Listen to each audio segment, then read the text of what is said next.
Hi guys, welcome to my YouTube channel engineer Gupta official official YouTube channel पे आपका स्वागत है। बहुत दिनों से डिमांड आ रही थी सर इंटरव्यू लेकर आइए।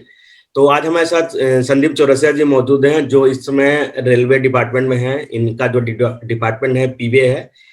तो इनके साथ इंटरव्यू करेंगे। साथ ही साथ इनका सिलेक्शन बीएसएफ एसआई में भी हुआ था, उसमें इन्होंने जॉब क्यों नहीं किया उसकी भी स्टोरी हम जानेंगे। सारी चीजें हम जानने वाले हैं। तो सबसे पहले संदीप जी, आपका बहुत बहुत स्वागत है हमारे यूट्यूब चैनल पर। Thank you sir.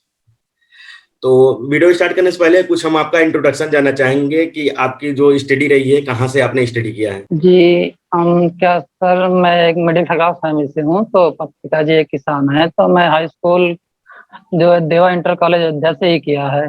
High school बाद हमने एंट्रेंस फॉर्म डाला पॉलिटेक्निक का और उसमें हो गया था। तो उसके बाद हमने 3 साल डिप्लोमा किया और 2016 का पास आउट हूँ गवर्नमेंट पॉलिटेक्निक अयोध्या से ही। तैयारी के बारे में जानना चाहेंगे कि सबसे पहले बुक्स हम जानना चाहेंगे, कौन कौन से बुक्स आपने फॉलो किया था अपनी तैयारी के दौरान।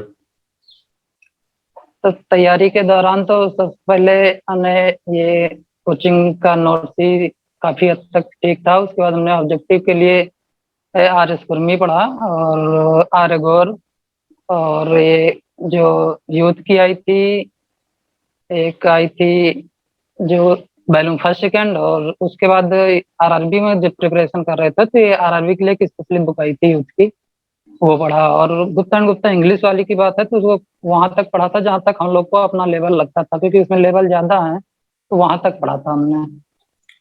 तो जैसे मान लीजिए एक बुक आर एस खुरमी, तो एक बुक आपने कितनी बार पढ़ी थी।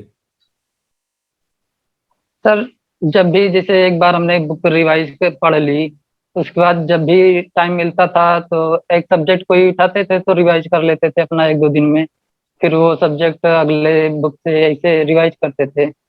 पेपर टाइम के लिए हमने क्या किया था, पेपर टाइम के लिए एक शॉर्ट नोट्स बनाए थे। तो शॉर्ट नोट से ताकि पेपर टाइम में था कम समय में हम ज्यादा चीजें अपना रिवाइज कर सकें, तो इसलिए हमने शॉर्ट नोट्स बना लिया था। तो उसे रिवीजन करने में पेपर टाइम में बहुत हेल्प मिलती थी हम लोग को, तो इसलिए शॉर्ट नोट्स बनाए थे।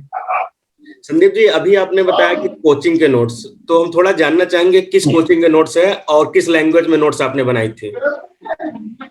सर, हम कोचिंग पढ़े हैं राइजिंग सेंटर लखनऊ से, हुसैन सर पढ़ाते थे। तो वहाँ पढ़ाने का तरीका था सर, हिंदी और इंग्लिश में दोनों पढ़ाते थे। अगर किसी को हिंदी में कंफर्टेबल है तो हिंदी में नोट्स बनाए पढ़े, और इंग्लिश में जी कोई कंफर्टेबल है तो इंग्लिश में नोट्स अपना बना के पढ़ सकता है। वहाँ दोनों लैंग्वेज में सर पढ़ाते थे।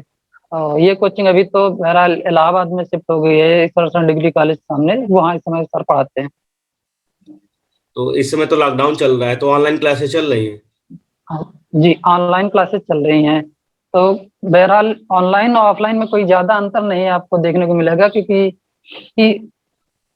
सर पढ़ा जैसे आपको ये नहीं लगेगा कि ऑफलाइन क्लास चल रही है ऑनलाइन। इससे चाहे ऑनलाइन का फायदा ये हो रहा है कि इस समय सब चीजें तो बंद है, तो बच्चों को क्या होता है कि घर पे रह के ही तैयारी हो रही है ऑनलाइन के थ्रू।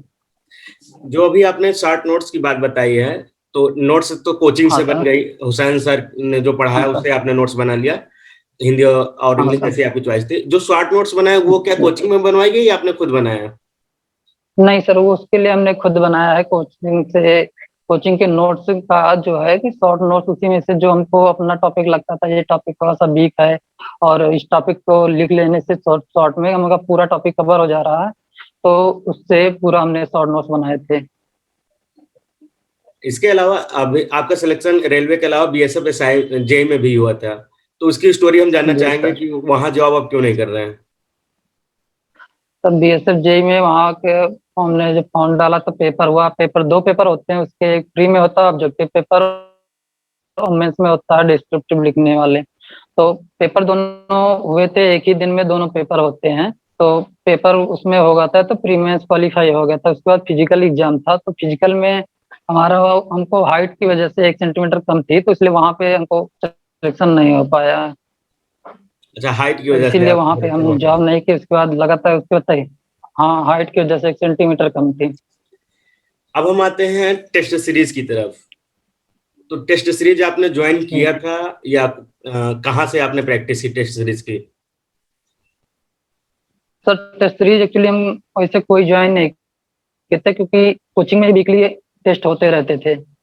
हुसैन सर हर वीक टेस्ट देते थे और कभी कभी तो सरप्राइज टेस्ट वो लेते थे कि जो बिना बताए, जैसे होता है कि हर वीक में होना, तो लड़कों को एक माइंड सेटअप रहता है कि हर वीक में हमारा टेस्ट आज हर संडे होगा।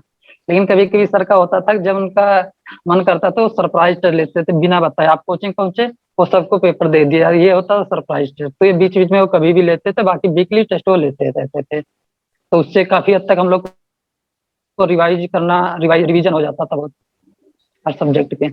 तो वीकली टेस्ट जरूरी होता है हर स्टूडेंट के लिए?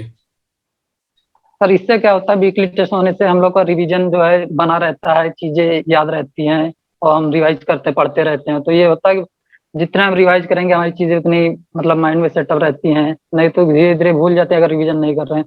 तो ये टेस्ट जरूरी है बीच बीच में कि रिवीजन हमारा थ्रू होता रहे।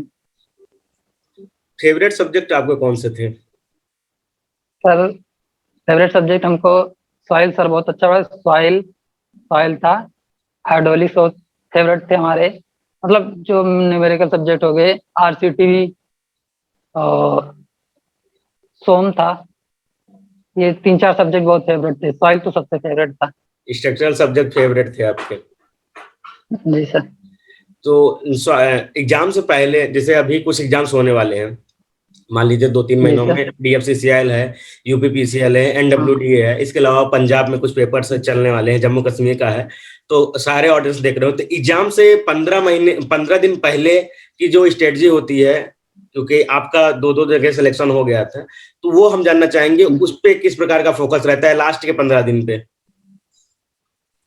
सर लास्ट के 15 दिन हम रखते हैं कि केवल हमारा रिवीजन पे फोकस रहे, बाकी चीजें तो रेगुलर हम पढ़ते रहते हैं। तो हम कोशिश करते हैं कि लास्ट में जितना ज्यादा रिवीजन हो पाए हर सब्जेक्ट को, उतना ज्यादा रिवीजन पे फोकस करते हैं हम। इसीलिए शॉर्ट नोट्स बना लिए थे कि पेपर टाइम में, कम टाइम में हम सारे सब्जेक्ट अच्छे से रिवाइज कर सकें। तो यहीं से ये होता है। और चीजें जैसे हमको हर सब्जेक्ट में फोकस करना, अगर नॉन टेक भी उसमें आ रहा है तो नॉन टेक भी बराबर फोकस करना चाहिए कि दोनों मिला के, ताकि रिजल्ट कंबाइंड बनते हैं तो दोनों मिला के अच्छे स्कोर हमारे बन सके। क्योंकि एक ही सब्जेक्ट सिर्फ टेक्निकल से आप तो कुछ नहीं कर पाएंगे बिना अगर नॉन टेक आप छोड़ें। तो इसलिए दोनों को इक्वल वेटेज देके, जिस हिसाब से पेपर पैटर्न है, तो दोनों नॉन टेक्निकल नॉन टेक बराबर फोकस करके रिवीजन पे 15 दिन पहले बढ़िया से करना जरूरी है। तो क्योंकि जो अच्छा रिवीजन रहता है, पेपर टाइम में कंफ्यूजन कम होती है, तो इससे हमें क्वेश्चन गलत होने के चांसेस जो हैं कम हो जाते हैं।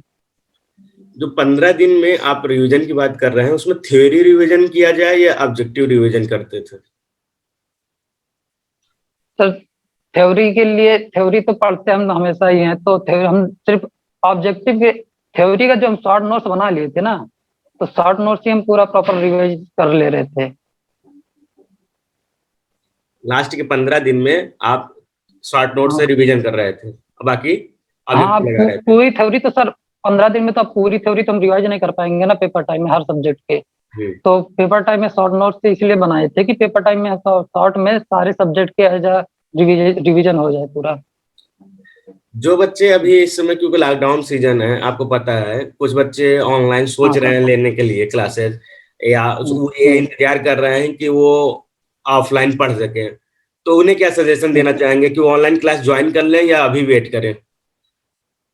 सर हम तो ये सजेस्ट करेंगे, जो भी अभी तैयारी कर रहे हैं, प्रिपरेशन कर रहे हैं, तो अगर उनको क्लास ज्वाइन करनी है तो ऑफलाइन ऑनलाइन में ज़्यादा डिफरेंस नहीं आपको देखने को मिलेगा, आपको एज ऑफलाइन फील आएगा। तो आप ऑनलाइन ज्वाइन कर लें तो हमें लगता है ज़्यादा बेटर, आपकी तैयारी रेगुलर बनी रहेगी और पेपर में काफ़ी बेनिफिट भी मिलेगा आपको इससे। तो ऑनलाइन ज्वाइन करना चाहिए आपके अकॉर्डिंग? हाँ बिल्कुल बिल्कुल ज्वाइन करना चाहिए, तो इससे रेगुलरिटी आपकी बनी रहेगी, पढ़ाई की तैयारी चलती रहेगी। इसके अलावा बच्चों की काफी डिमांड होती है कि जैसे हम कभी इंटरव्यू लेते हैं, तो वो कहते हैं उनका इंटरव्यू फिर से लिया जाए। तो अगर हम फ्यूचर में आपको इनवाइट करते हैं तो आप इंटरव्यू देने आएंगे? हाँ सर बिल्कुल आएंगे, अगर आप इनविटेशन देते हैं बिल्कुल हम आएंगे, हम टाइम निकाल के जरूर इंटरव्यू देंगे अगला। हाँ, अगर एक बच्चों की मेरा डिमांड रही तो अगला इंटरव्यू। यहाँ पे एक पर्सनल क्वेश्चन और भी है जो मेरा हम सबसे पूछते हैं कि आप मुझको कब से जानते हैं? सर आपको बहुत दिन नहीं हुए, ये आपको इंटरव्यू देखे थे हमने, सतीश का, जो हमारे बैचमेट थे, सतीश का और नंदू का। तो वहां से हमने आपको मतलब आपकी पहचान हुई थी। यानी सतीश कुमार जो CWC में है और उसके अलावा नंद किशोर जी CPWC में, ये तो आपकी कोचिंग के ही हैं, जी स्टूडेंट आपके साथ वाले ही हैं। हाँ, इनका तो बैच इंटरव्यू एक ही हमने बैच लिया में था। थे मैं। जी सर। इसके अलावा कुछ मोटिवेशनल टिप्स देना चाहेंगे बच्चों को तैयारी के लिए, क्योंकि इसमें मोटिवेशन तो सबका खो गया है लॉकडाउन में। सर मोटिवेशन यही होता है कि अगर आप घर से, अभी तो घर पे हैं, लेकिन अगर बाहर रह रहे हैं तो सबसे बड़ा मोटिवेशन यही होता है कि अगर आपके माता पिता जो हैं कि वो किसी न किसी तरीके आपको अगर बाहर रहने के लिए आपके लिए पैसे दे रहे हैं, आपको पढ़ा रहे हैं, तो इससे बच्चा मोटिवेशन कुछ नहीं होता। अगर वो कुछ भी अपने तुम्हारे लिए कुछ भी करके ये सब कर रहे हैं, तो तुम्हें भी शायद वो सब देख के अपना एफर्ट देना चाहिए फुल्ली उनको, कि उसका रिजल्ट उनको मिल सके, उनकी मेहनत का फल उनको जरूर दें आप। अगर सिलेक्शन का श्रेय देना चाहेंगे तो सबसे ज्यादा श्रेय किसको देना चाहेंगे आप? सर श्रेय एज पहले तो पहला नंबर तो फैमिली का होता है। फैमिली का सपोर्ट बहुत जरूरी है किसी के लिए भी, तो फैमिली का पहला श्रेय देना चाहेंगे। उसके बाद इतने अच्छे टीचर जो हुसैन सर थे, वहाँ दीपक सर थे, उनका भी श्रेय देने चाहेंगे कि काफी हद तक उन्होंने सिलेबस को हमारा पूरा कंप्लीट किया, काफी अच्छा पढ़ाया। और उसके अलावा मेरे एक रूम पार्टनर थे रवि वर्मा, जिनका BSF में हुआ है ऑल इंडिया रैंक 40 की, तो उनको भी काफी श्रेय देने चाहेंगे। कि वो पढ़ाई में हमको बहुत, हम लोग को हमेशा मतलब आपस में रूम पे रहते हुए क्वेश्चन डिस्कस करना, कुछ पेपर के बारे में बात करना कि हाँ ये पेपर पैटर्न ऐसा है, क्या पढ़ना चाहिए क्या नहीं पढ़ना चाहिए, तो उनको भी काफी श्रेय देना चाहेंगे। तो रवि वर्मा ये भी राइजिंग जी सेंटर में ही पढ़ते थे? हाँ हाँ, साथ ही में पढ़ते थे हम लोग, तो एक ही कॉलेज के ही हैं हम लोग, साथ ही में पढ़े हैं कॉलेज में। तो उसके बाद यहाँ कोचिंग भी साथ करते, रहते भी साथ थे। जैसे वो 4 दोस्त थे, वैसे हम दोनों लोग थे। हम लोग एक ही कॉलेज से पढ़ के एक ही साथ तैयारी करके दोनों लोग एक ही साथ, सिलेक्शन भी हुआ था BSF में, लेकिन हमारा हाइट के जस्ट रुक गया, उनका फाइनली हो गया, तो अभी वो ज्वाइन किए हैं चलिए वहाँ पे, हम यहाँ रेलवे में। उनका भी जल्दी इंटरव्यू लिया जाएगा, जल्दी उनसे हम भी कांटेक्ट करते जी हैं। बाकी इंटरव्यू बिल्कुल आपके सर। साथ बहुत अच्छा हुआ है। जल्दी अगर बच्चों की रिक्वेस्ट जी रहती है, कमेंट बॉक्स में ज्यादा कमेंट्स आते हैं, तो ये बच्चों की जिम्मेदारी है कि कमेंट करके आपको जल्दी से बुलाएं, और जैसे ही आपका किसी दिन जी। हॉलीडे होता है तो मैं आपका इंटरव्यू लेने आता हूँ।